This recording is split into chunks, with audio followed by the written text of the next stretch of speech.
Hello, readers of Every Word, and welcome to Every Word 365. I'm your host, Christina Munoz Madsen, and today we're reading Numbers 1 through 4. So now we're reading through a new book, and it's called Numbers, and there's just that, lots and lots of numbers. Yeah, it could be described as a little boring, but there are always some insights and takeaways that we can glean from the readings. Am I right? First of all, why was a census even needed? It is generally believed it was all about building an army, which is why men had to be 20 and women and children were not counted. So I'm including a Got Questions link all about that. And I love the point brought up in the Daily Walk today. What act of service has God given you to do? No task is too small. I really want us to always be focusing on who are you, Lord, and what would you have me do? It talks about reading the word is great, but if you don't do it, it's very empty. So make sure we're taking the next steps and taking action. I'm including the overview on the book of Numbers from Got Questions. It's always very good. It's got the author and the time.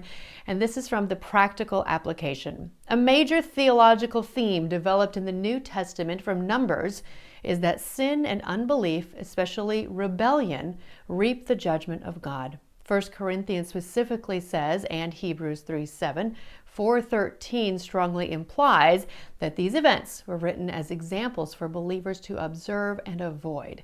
We are not to set our hearts on evil things or be sexually immoral or put God to the test or gripe and complain. I don't know about doing all of those, but I know I have griped and complained. But my favorite part is at the end.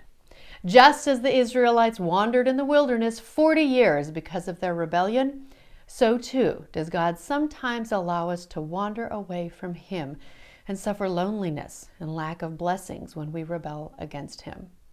But God is faithful and just as He restored the Israelites to their rightful place in His heart, He will always restore Christians to the place of blessing and intimate fellowship with Him if we repent and return to Him. As I have shared before, when I lost my dad to cancer, I decided to never speak to God again and to stop being a Christian altogether. I was mad at God, and I couldn't understand why we didn't get what we had prayed for, which was for my dad to be healed. I lived that way for 6 months, and looking back, it was such a dark time in my life. Talk about loneliness and lack of blessing. I definitely felt it. God allowed me to wander away and helped me turn back with the help of great friends. And not only did I become a Christ follower because of it, our relationship today is way stronger than ever. And by the way, I did get what I prayed for. My dad is completely healed. It just wasn't the way I wanted it to be done. But again, my ways are not His ways. You know the verse by now. And I try to encourage parents out there with wayward kids. I was 25 when I gave my life to Christ. A little bit of a late bloomer, but I hope that gives you with younger ones that maybe aren't following Jesus right now a little bit of hope. Tomorrow's reading is Numbers 5 through 8. Happy reading. This episode is brought to you by Travel with Friends. Don't let the logistics of planning a trip stop you from being a world traveler. With Travel with Friends, they have tours that you can join to experience a life-changing adventure with other friends. You can cruise throughout Alaska and Canada or taste the delicious food of Italy. Just give Travel with Friends a call at 501-379-9226 or email them at friends@travelwithfriends.com or click the link in the podcast description to find out more about their tours.